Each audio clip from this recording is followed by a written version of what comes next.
যদিও আমার আলোচ্য বিষয় সামাজিক অবক্ষয় এবং বিশৃঙ্খলা রোধে, প্রশ্ন হলো সমাজ গঠিত কাদের দ্বারা? সমাজ তো কোনো ফ্যাক্টরির তৈরি জিনিস না, বা মাটির থেকে উৎপন্নকৃত কোনো জিনিস না।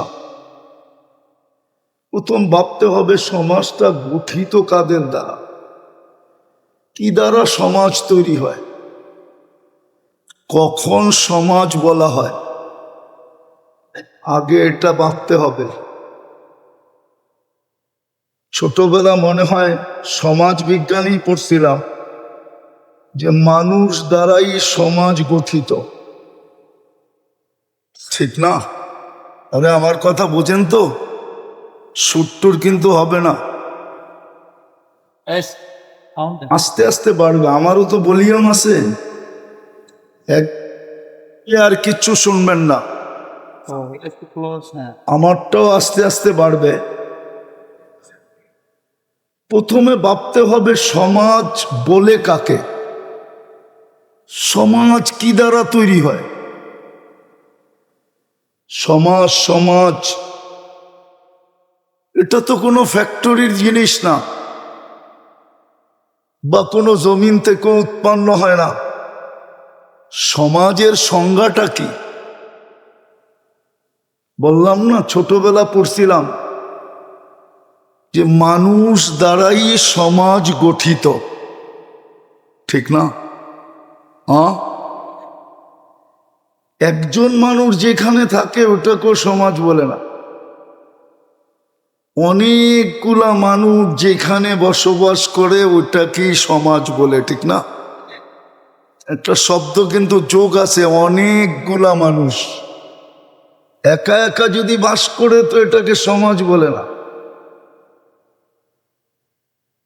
এখন সমাজ সুন্দর হওয়া বা সমাজের অবক্ষয় দূর করতে হলে আগে মানুষগুলাকে সুন্দর করতে হবে। মানুষই যদি সুন্দর না হলো তাহলে সমাজের অবক্ষয় কোনোদিন দূর হবে না। রোগ যেখানে আগে ওইখানে ওষুধ দিতে হবে, ঠিক না? কি বলেন? শরবত যদি বানাইতে হয় তাহলে পানি আর চিনি মিশ্রণ করতে হবে। পানির উপরে যদি চিনি রেখা দিলেন ঝুলায়া বা লটকায়া, কোটি বৎসর রাখলেও মনে হয় না যে শরবত হবে। দুটাকে মিশ্রণ করলেই শরবত হবে, ঠিক না? আর বরফ দিলে তো কোনো কথাই নেই, আরো মজা বেড়ে যাবে ঠান্ডা হইলে, ঠিক না? তো সমাজ তৈরি হয় মানব দ্বারা। কতগুলা মানুষ যেখানে বাস করে ওটা কি সমাজ বলে? সমাজের অবক্ষয় আর বিশৃঙ্খলা যদি আপনি দূর করতে চান তাহলে আপনি সর্বপ্রথম মানুষগুলাকে ঠিক করতে হবে। মানুষগুলা যদি ঠিক হয়ে গেল তাইলে দেখা যাবে আর কোনোদিন ওয়াজ করতে হবে না, সমাজ এমনি ঠিক হয়ে যাবে। নাইলে ওয়াজ দিয়ে সমাজ ঠিক করা যাবে না। মানুষগুলাকে ঠিক করার এই জন্য আগে বুঝতে হবে মুহাম্মদুর রাসূলুল্লাহ সাল্লাল্লাহু আলাইহি ওয়াসাল্লাম। একটা উদাহরণ দেই, মানুষের ব্যক্তিত্ব যত বাড়ে মানুষের পদচারণের এলাকা সীমিত হইতে থাকে। মনে হয় বুঝাইতে পারি না আপনাদেরকে। ব্যক্তিত্ব যখন বাড়ে তো পদচারণের জায়গা সংকীর্ণ হইতে থাকে, ব্যাপকতা তার ভিতর থেকে বাহির হয়ে যায়, নির্দিষ্ট স্থান তার ভিতরে চলে আসে। যখন ব্যক্তিত্ব বাড়তে থাকে, মনে হয় বুঝাইতে পারি নাই।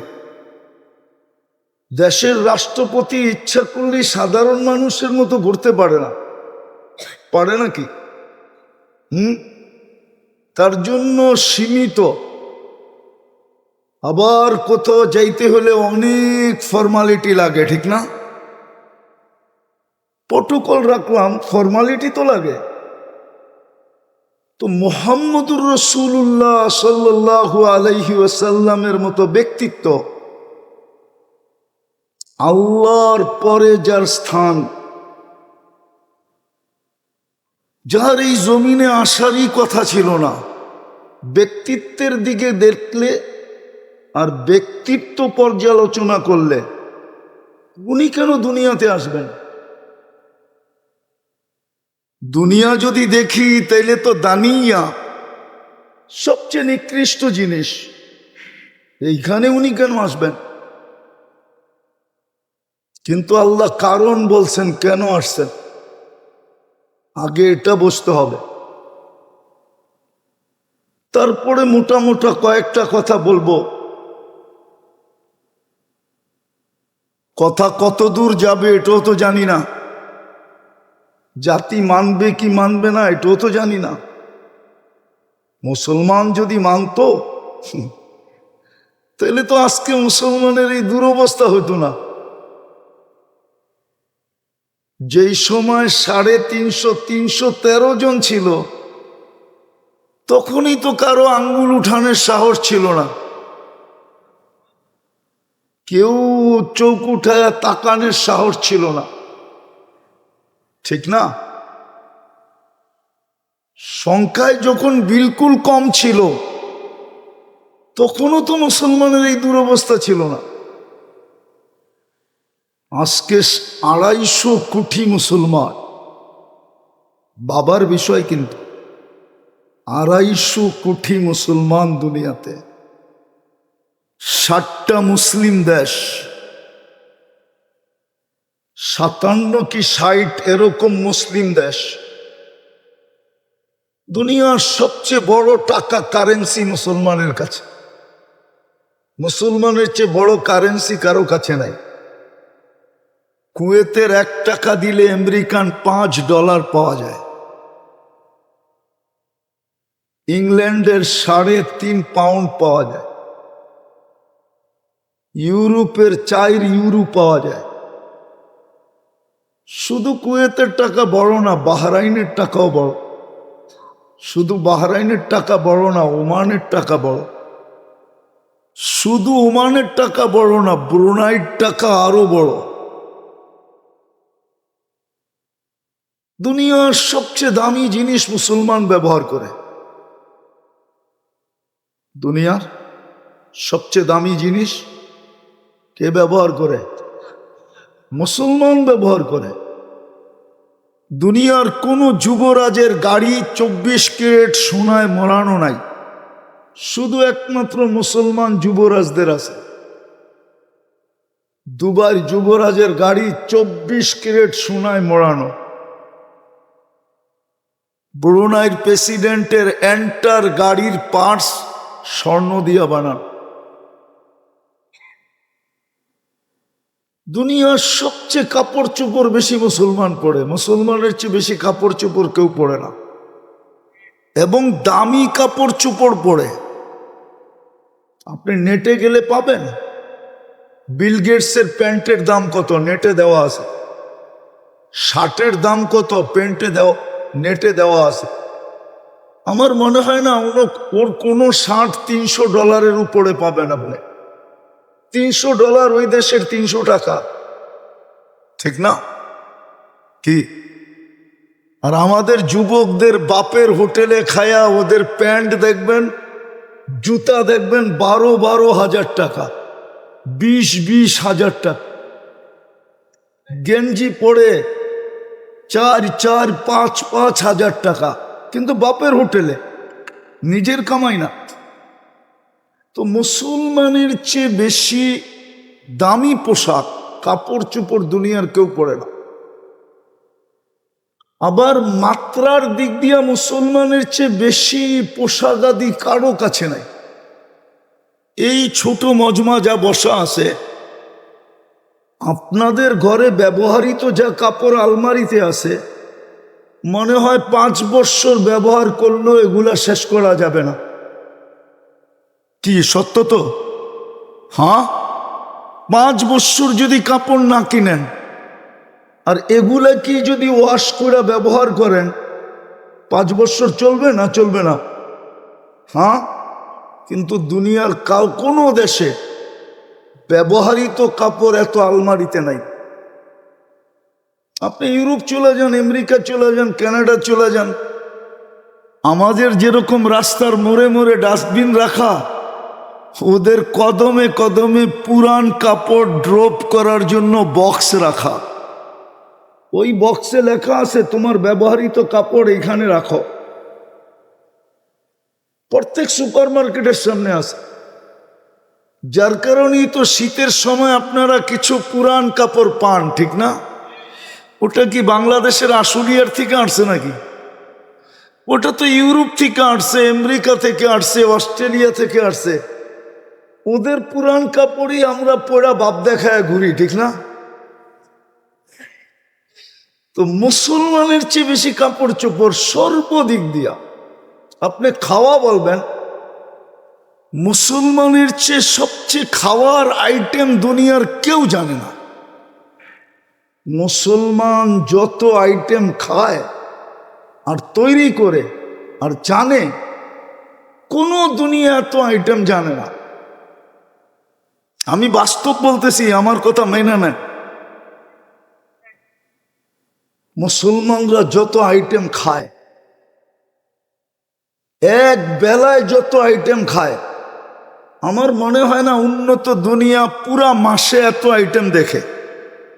আরব দেশগুলোতে চলে যান, ওদের বাহারি আইটেম দেখলে আপনার মাথা নষ্ট হয়ে যাবে। এক এক দেশে কত আইটেম। মাঝে মাঝে দেখেন সার্চ করে কোন দেশে কত আইটেম পাওয়া যায়। ওরা সারা মাসে এত আইটেম খায় কিনা সন্দেহ, চোখে দেখে কিনা সন্দেহ। কথা অন্যদিকে চলে যাবে, আমি আমার আলোচ্য বিষয়ের দিকে যাব। সময়ও কম, তারপরও যাব, আলোচ্য বিষয়ের দিকে যাব। আমার মনে হচ্ছে 2008-এ আমার সফর চলতেছিল ইউরোপে। তো আমরা ইউরোপে ইটালিতে ছিলাম, বলোনিয়ায়। তো দস্তরখানে যখন খাওয়া লাগছে, তো আমার পাশেই বসা ছিল নবমুসলিম এক শিল্পপতি।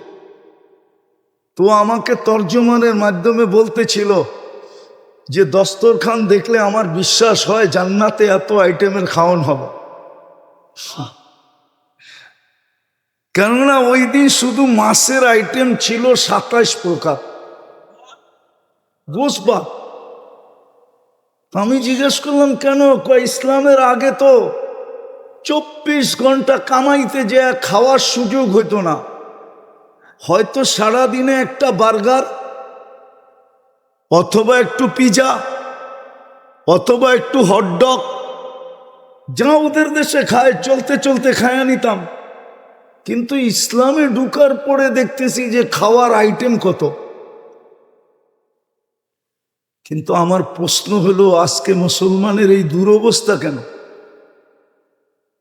সামাজিকভাবে বলেন, পারিবারিকভাবে বলেন, রাষ্ট্রীয় তো বাদেই দিলাম, কেন আমাদের এই দুরবস্থা? সমাজ তো কোনো মেশিন দিয়ে চলবে না যে এইখানে কোনো প্রযুক্তি ফিট করলে সমাজ ওই প্রযুক্তির মাধ্যমে ঠিক হয়ে যাবে। বিজ্ঞান মনে হয় এরকম প্রযুক্তি তৈরি করতে এখনো পারে নাই যে প্রযুক্তির ফিট করলে সমাজ অটোমেটিক ঠিক হয়ে যাবে। এরকম প্রযুক্তি তো বিজ্ঞানের কাছে এখনো আসে নাই। এরকম প্রযুক্তি তো মানুষের কাছেও আসে নাই। দিদা, আমি আবার আমার প্রশ্নের কাছে যেতেছি যে সমাজ গঠিত হয় মানুষ দ্বারা। যতক্ষণ পর্যন্ত এই মানুষগুলা ঠিক না হবে, ততক্ষণ পর্যন্ত আপনি সমাজকে ঠিক করতে পারবেন না। হ্যাঁ, যদিও পারেন শুধু রোডেরটা পারবেন, রোডেরটা যেটা সিসি ক্যামেরার আওতায় আনা যায় বা চোখে দেখা যায়, এতটুকু আপনি করতে পারেন। প্রশাসন দ্বারা, শক্তি দ্বারা, নিয়ম দ্বারা, কানুন দ্বারা, পদ্ধতি দ্বারা। কিন্তু সিসি ক্যামেরার বাহিরে যেটা, অন্তরালে যেটা, ঘরোয়া পরিবেশ যেটা, ওটাকে ঠিক করবেন কি দিয়া? যদিও আমরা বড় আকৃষ্ট হই, উন্নত বিশ্বের অনেক কিছু দেখে আমরা খুব আকৃষ্ট হই, যে রাস্তার রীতি নীতি, নাগরিক সুযোগ সুবিধা, অনেক কিছু দেখে আমরা আকৃষ্ট হই। কিন্তু সত্য এটাই, এটা ওদের আবিষ্কার না। ওরা আসল জিনিস, র ম্যাটেরিয়ালস নিছেন এক জায়গার থেকে।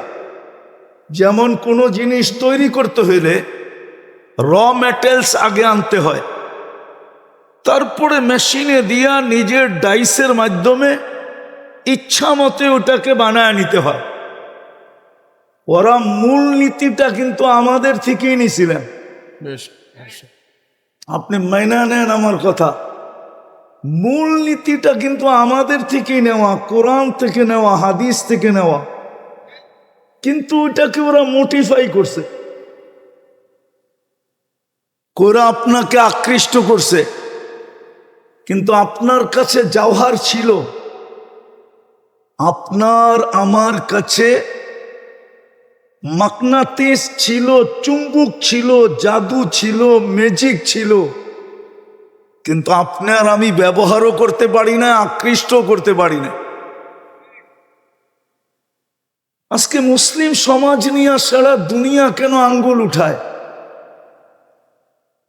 একটা কথা না বললেই নয়, আমরা আমাদের দেশে বড় মাথা উঁচা করে চলি, কিন্তু আপনি জানেন সারা দুনিয়ায় ইসলাম বা মুসলমানের অবস্থান কোথায়? এটা কি কোনোদিন ভাবেন? মুসলমান স্কলাররা কি ভাবে? সুশীলরা কি ভাবে? বুদ্ধিজীবীরা কি ভাবে যে মুসলমানদের স্থান সারা দুনিয়ায় কোথায়? এক কথায় যদি বলি না, তাহলে সারা দুনিয়া আপনাকে আগাছা মনে করে, আগাছা।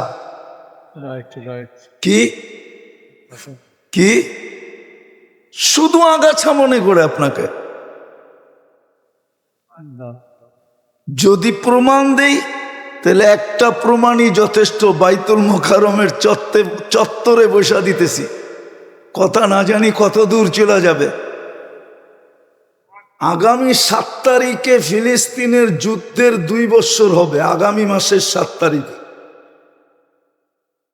এই 2 বছর যাবৎ প্রাণীবাদীরা, যারা প্রাণী নিয়ে কাজ করে, প্রাণী নিধন, প্রাণীকে সুরক্ষা দেওয়া যাদের কাজ, প্রাণী নিধনের ব্যাপারে যারা কঠোর। একটা উদাহরণ দিতেছি, বাংলাদেশে ঢাকা শহরে ছোটবেলা দেখতাম কুকুরের উপদ্রব বাড়লেই সিটি কর্পোরেশনের লোক আসতো রাত্রে, যেই গলিতে যেটাকে পাইতো প্রথম লোহার একটা দিয়ে ওটাকে আটকাইতো, তারপরে একটা ইঞ্জেকশন দিয়ে নেওয়া যেত। কিন্তু প্রাণীবাদীরা রিট করছে সুপ্রিম কোর্টে, আর রিটে ওরা চিতা গেছে যে কোনো কুকুরকে আর এইভাবে বাংলাদেশে নিধন করা যাবে না। শুধু ঢাকা শহর না, গ্রামগঞ্জেও পারবেন না আপনি। প্রাণীবাদীরা কাজ করছে। কিন্তু এই 2 বছর ফিলিস্তিনের যুদ্ধ, প্রাণীবাদীদের পক্ষ থেকে ছোট একটা প্রতিবাদ আসে নাই। আপনি দেখাইতে পারবেন না আমাকে কোনো নেটে, কোনো ফেসবুকে, কোনো পত্রিকায় যে ছোট একটা প্রতিবাদ আসছে যে এরাও তো প্রাণী, মুসলমান বাদ দিলাম, ছোট ছোট শিশুগুলা প্রাণী, নিরীহ মানুষগুলা প্রাণী, এদেরকে কেন নিধন করা হইতেছে? সকালে দেখবেন খিলগায় গেলে বা গুলশান বনানীতে গেলে প্রাণীবাদীরা কুকুরকে খানা দেয়। মনে হয় আপনারা দেখেন না ঢাকা শহরে, ঠিক না? শীতের দিনে সোয়েটার পরায়া দেয়, বৃষ্টির ভিতরে ভিজা ভিজা সকালবেলা ওদেরকে খাওয়া দেয়, ঠিক না? আচ্ছা, আজকে প্রাণীবাদীরা কোথায়? ফিলিস্তিনের ছোট ছোট শিশুগুলা একটা রুটির টুকরার জন্য জান দিতেছে, অথচ শত শত ট্রাক দাঁড়ানো আছে লাইনে, অনুমতি দিলেই ভিতরে ঢুকতে পারে আর এই শিশুগুলার জান বাঁচাইতে পারে, কিন্তু একটা ট্রাকও ঢুকতে দেওয়া হইতেছে না। প্রাণীবাদীরও আওয়াজ উঠাইতেছে না। আমি যেটা বুঝাইতে আপনাদেরকে চাইতেছিলাম যে মানুষ যতদিন ঠিক না হবে, মানুষ দিয়েই সমাজ, সমাজ বলেন, পরিবার বলেন, রাষ্ট্র বলেন, ওটা মানুষ দিয়েই গঠিত। মানুষ যতক্ষণ পর্যন্ত, বিশেষভাবে মুসলমান, মানুষ বাদ দিলাম, মুসলমান সমাজ মুসলিম দিয়েই গঠিত, মুসলিম সত্তা দিয়েই গঠিত, মুসলিম ব্যক্তিত্ব দিয়েই গঠিত।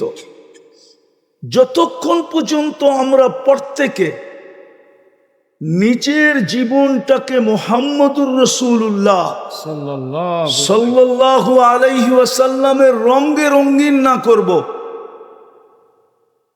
আগে আমাকে, আমার দেহটা, জীবনটা, শরীরটা, আমার পরিবারটা প্রথমে মুহাম্মদুর রাসূলুল্লাহর রঙে রঙিন করতে হবে। যখনই আমি ওনার রঙে রঙিন করব, আমি একটা একটা দেখাই, যখনই আমি ওনার রঙে রঙিন করব, তখন আমি কোনোদিন কারো জন্য অনীহা দেখব না, কারো ক্ষতি হোক এমন কিছু আমি মনেও ভাবব না। এটাও সমাজের ভিতরে সমাজ গঠনের একটা অংশ।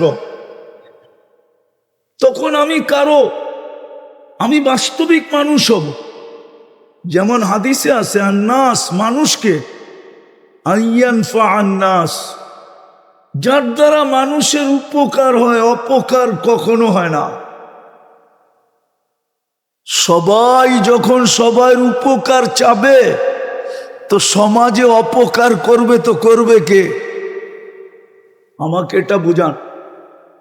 এই জন্য হাদিসে ইঙ্গিত দিছিলেন যে অপরের জন্য ওইটা পছন্দ করো যেটা তোমার জন্য পছন্দ করো। মানুষ কখনো নিজের ক্ষতি পছন্দ করে না। সমাজ সুন্দর করতে হলে প্রত্যেক ব্যক্তিকে প্রথম এই মনোভাবের হইতে হবে যে আমি যেরকম আমার উপকার দেখি, অপকার দেখি না। আমার ডাইনে বামে সামনে পিছে কারো জন্য আমি অপকার দেখব না, সবার উপকারই করব, অপকার করব না। আর ওই উপকার করতে যেয়া যদি আমার ক্ষতিও হয়, তো আমি আমার ক্ষতিকে সয়ে নিব। আপনি দেখেন, যুদ্ধের ময়দানে কিন্তু নিজে পিপাসিত, আওয়াজ দিছে পানি, আপন ভাই পানি নিয়ে ছুটে গেছে, কিন্তু পাশের থেকে আওয়াজ আসছে পানি। তো বলছে, ভাই ও আমার থেকে বেশি পিপাসিত, ওর কাছে যাও। দ্বিতীয়র কাছে যখন গেছে, তো তৃতীয় জায়গার থেকে আওয়াজ আসছে পানি। তো দ্বিতীয় জন বলছে, ও আমার চেয়ে বেশি পিপাসিত, ওর কাছে যাও। তো তৃতীয়র কাছে যাইতে যাইতে তৃতীয় জন দুনিয়ার থেকে চলে গেছে, ফিরত আসছে দ্বিতীয়র কাছে, তো ও চলে গেছে। আসছে আপন ভাইয়ের কাছে, তো দেখে ও চলে গেছে। পানির জায়গায় রয়ে গেছে, নিজের ক্ষতি সয়ে গেছে, কিন্তু মৃত্যু লগ্ন আরেকজনের উপকার আমার আগে হোক এটা চেয়ে গেছে। এটা দিয়ে সমাজ সুন্দর হয়, এটা দিয়ে সমাজ সুন্দর হয়। কেউ যদি অন্য কারো অপকার না চায়, মুসলমান বলে কথা না, মানুষের অপকার সে চায় না, ক্ষতি চায় না, কষ্ট চায় না, মানুষের ক্ষতি হোক এটা সে চায় না। আজকের থেকে যদি সবাই মেনে নিল যে আমি পারলে উপকার করব, শেখ সাদি রহমতুল্লাহ আলাইহির কথা মতো কয় যদি নেক না করতে পারো তাহলে গুনাহ করো না, নেক যদি না করতে পারো তাহলে কি করো না, গুনাহ করো না। গুনাহ না করাই একটা নেকি, নেক করতে না পারলে গুনাহ করো না। উপকার না করতে পারলো, কারো অপকার করলো না। আজকে যদি আমার রাষ্ট্র, আমার সমাজ, সমস্ত মানুষ এই অভ্যাসে অভ্যস্ত হয় যে আমরা কারো ক্ষতি করব না, দেখেন সমাজ কিভাবে সুন্দর হয়। নিজের জন্য যেটা পছন্দ করে, আর মানুষ নিজের জন্য সব সময় মঙ্গল পছন্দ করে, অমঙ্গল পছন্দ করে না। সমাজ সুন্দর হবে, ঘর সুন্দর হবে, ফ্যামিলি সুন্দর হবে, জীবন সুন্দর হবে। এরকম যদি সমাজ সুন্দর করতে হয় তাইলে সমাজের সর্ব ব্যক্তিকে সৎ হইতে হবে। সৎ কি? সত্যবাদী হইতে হবে। কি?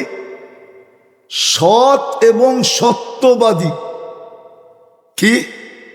সৎ এবং সত্যবাদী। সৎ এবং সত্যবাদী যখন সৎ হবে তো সমাজ অটোমেটিক সুন্দর হবে, আপনাকে সুন্দর করতে হবে না। সমাজের অবক্ষয় সৎ না হওয়ার কারণ। সৎ যখন না হয় না, তাইলে মনে হয় ক্যান্সারের চেয়েও বড় রোগ হইল সৎ না হওয়া। যেই প্রতিষ্ঠানে কেউ সৎ না, ওই প্রতিষ্ঠান 2 দিন পরে মাটিতে মিশবে, এতে কোনো সন্দেহ নাই। সৎ এবং সততা, সাথে সত্য বলা, মিথ্যা না বলা। আমার সমাজে সত্য বলা মনে হয় এখন দুষ্কর হয়ে গেছে। সূর্যের আলো, হারিকেন কেন সূর্যের আলো দিয়া টোকাইলেও সত্যবাদী পাওয়াটা বড় মুশকিল। নাইলে আল্লাহ রসুল কেন বলবেন একদিন আসবে মিথ্যাবাদীকে মানুষ সত্য বলবে, বললে আবার মিডিয়ায় কথা চলে যাবে।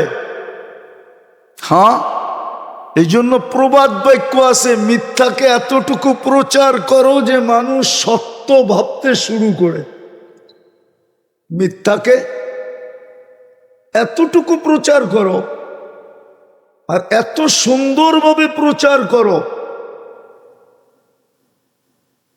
যে মানুষ সত্য ভাবতে শুরু করে। যতদিন পর্যন্ত আমাদের ভিতরে সততা না আসবে, আমরা সৎ না হব, সত্য না বলবো, মিথ্যাকে পরিহার না করব, ততদিন সমাজ সুন্দর হবে না। আমি মোটা মোটা বলতেছি, যতদিন আমাদের ভিতরে আমানতদারি না আসবে। আমানতদারি বোঝেন তো? হ্যাঁ, আল্লাহ রসুল ইঙ্গিত দিছেন একদিন তোমাদের সমাজ ব্যবস্থা ভেঙে যাবে। তোমরা আমানতদারকে খেয়ানতদার মনে করবে, আর যে যত খেয়ানত করতে পারবে তাকে তত বেশি ফুলের মালা দিবে। বলে গেছেন 1400 বছর আগে। আমানতদারি যদি না থাকলো, আর সমাজে যখন সবাই আমানতদার হবে তো সমাজ অটোমেটিক সুন্দর হবে। আমি শেষ জায়গায় চলে আসছি পড়ায়। তারপরে সমাজ যদি সুন্দর করতে হয়, তাইলে সবাই মুসলমান সমাজ যদি সুন্দর করতে হয়, একটা কথা মনে রাখবেন, ইসলামের দিকে মানুষ দাবিত হয় তিন জিনিস দিয়া। কয় জিনিস দিয়া? আপনার ইবাদত বন্দেগী দিয়ে কেউ দাবিত হবে না। কেননা ইবাদত বন্দেগী তো ইসলামের বেশিরভাগই লুকানো জিনিস। কি? নামাজ কোথায় পড়েন? মসজিদে। রোজা তো যতক্ষণ পর্যন্ত ব্যক্ত না করে বুঝার কোনো সিস্টেমই নেই, ঠিক না? রোজাও তো ইবাদত, ঠিক না? বুঝার সিস্টেম আছে? হ্যাঁ, আপনার সামনে পানি দিলাম তো আপনি বললেন আমি রোজা, কিন্তু এর আগে বুঝার কোনো উপায় নাই। যাকাত মুসলমান দেয়, মুসলমান নেয়, দেখা যায় না। এটা তো আপনার সমাজের ভিতরে, অন্যে দেখবে কি করে? আপনি জেবে হাত দিলেন, আরেকজনের মুঠে দড়ায়া দিলেন, দুনিয়ার দেখার কোনো সুযোগ নাই। হস্ত নির্ধারিত জায়গায়, আর ইমান মাপার তো কোনো মিটারই নেই যে আমার ভিতরে ইমান কতটুকু আছে। ইমান কতটুকু আছে ভিতরে মাপার মিটার আছে নাকি? হ্যাঁ, কিছু নিদর্শন আছে, যদিও আমরা কখনো এটাকে ফলো করি না, মানি না, ওটা জানিও না। ওটা যদি জানতাম তাহলে মাঝে মাঝে অনুভব হতো যে না, আমার ভিতরে এখনো পাখি আছে, উড়া যায় নাই। তাহলে যেটাকে ইমানিয়াত বলে, ইবাদত বলে, ওটা দিয়ে মানুষ ইসলামে ঢুকবে না। মানুষ ইসলামে ঢুকবে তিন জিনিস দিয়া। বাড়ির ফাউন্ডেশন দেখা কেউ কোনোদিন তাকায় না, কেননা ফাউন্ডেশন তো মাটির নিচে, এটা দেখাই যায় না। বাড়ির উপরের স্ট্রাকচার দেখা মানুষ বারবার তাকায়। কার বাড়ি? আর্কিটেকচারকে, ডিজাইনারকে, এরকম কারিগরকে, এত সুন্দর বাড়ি, কিন্তু এটার নিচে ফাউন্ডেশন আছে। ইমানিয়াত আর ইবাদত হলো ইসলামের ফাউন্ডেশন। এই জন্য এই দুটা লুকানো, দেখা যায় না।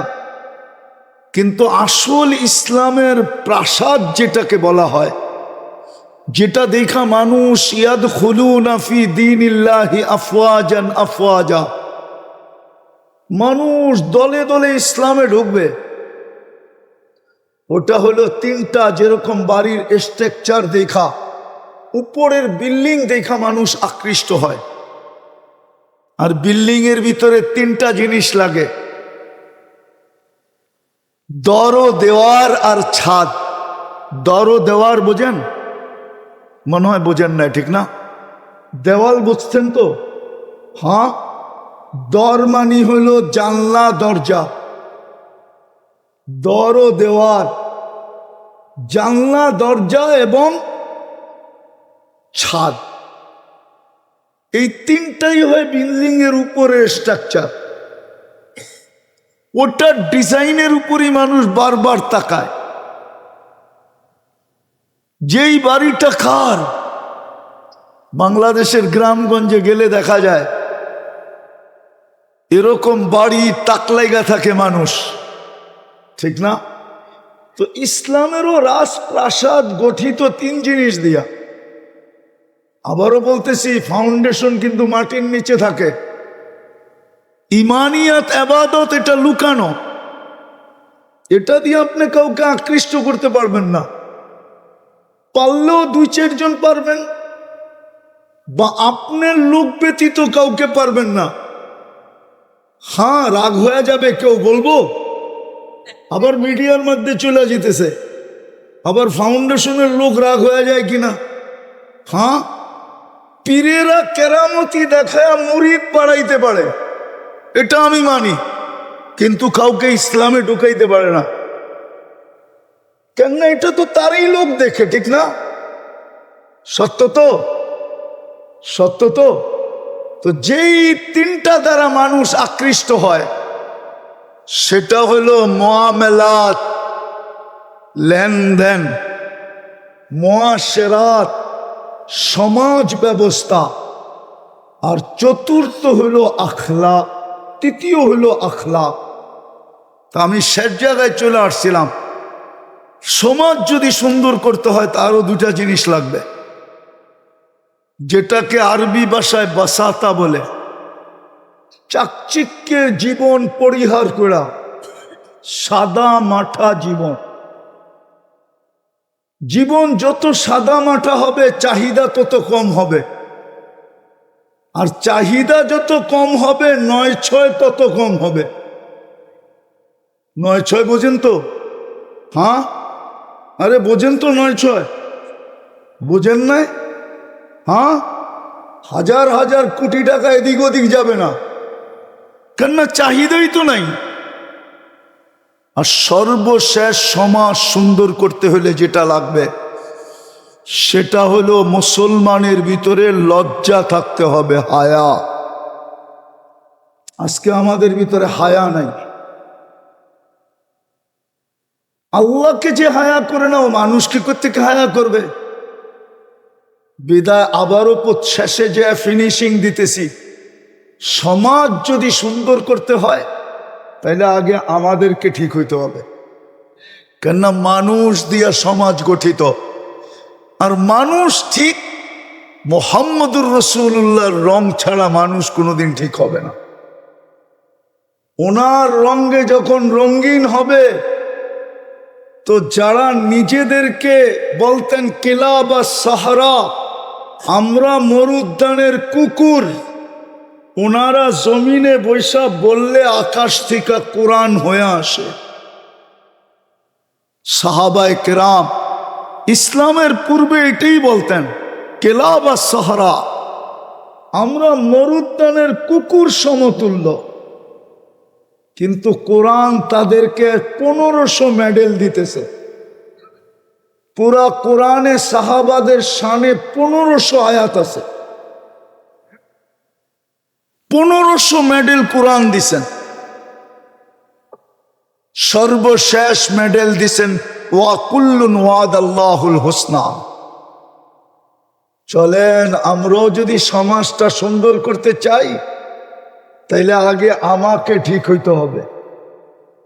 মুহাম্মদুর রাসূলুল্লাহ সাল্লাল্লাহু আলাইহি ওয়াসাল্লামের রঙে রঙিন হইতে হবে, তাইলে আমি যতদিন এইখানে থাকবো সুখে থাকবো, এটার গ্যারান্টি আছে।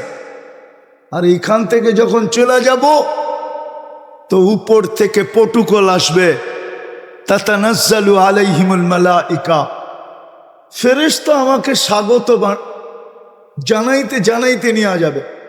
শেষ কথা এই জন্যই মনে হয় ইমাম বুখারী রহমতুল্লাহ আলাই এত জোর দিছেন। উনি বুখারীতে একবার না একাধিকবার একটা হাদিসকে বারবার দৌড়ায় নিয়ে আসছেন, বিভিন্ন অধ্যায় নিয়ে আসছেন। ওনার দাবি ছিল মৃত্যুর পরে কবরে সর্বপ্রথম প্রশ্ন কোনটা হবে? আপনি বলবেন মান রব্বুকা। ইমাম বুখারী রহমতুল্লাহ আলাই এটা কায়েল না, উনি কায়েল হইলেন যে কবরের সর্বপ্রথম প্রশ্ন হবে মা কুনতা তাকুলু ফি হাদার রাজুলি মুহাম্মাদিন। বলো, যার রঙে রঙিন হওয়ার জন্য এত বড় ব্যক্তিত্বকে জমিনে পাঠায় দেওয়া হলো, উনার রঙে তুমি কতটুক রঙিন আগে এটা প্রমাণ করো, তারপরে জিজ্ঞাসা করব তোমার রবকে, তোমার দিন কি। আগে প্রমাণ করো ওনার রঙে তুমি কতটুকু রঙিন। আল্লাহ আমাদেরকে পূজার তৌফিক দান করো। আল্লাহর রসুলের রঙে রঙিন হই, আমরা রঙিন হয়ে গেলেই সমাজ ঠিক হয়ে যাবে। আর নাইলে আগেও তো বলছিলাম কোনো মেশিন এখনো বিজ্ঞান বানায় নাই যে আপনি কিনা আইনা সমাজের ছাদের উপরে ফিট করবেন আর সমাজ অটোমেটিক ওই মেশিন দ্বারা ঠিক হয়ে যাবে? না না, কোনোদিন ঠিক হবে না। আল্লাহ আমাদের সবাইকে আমল করার তৌফিক দান করেন।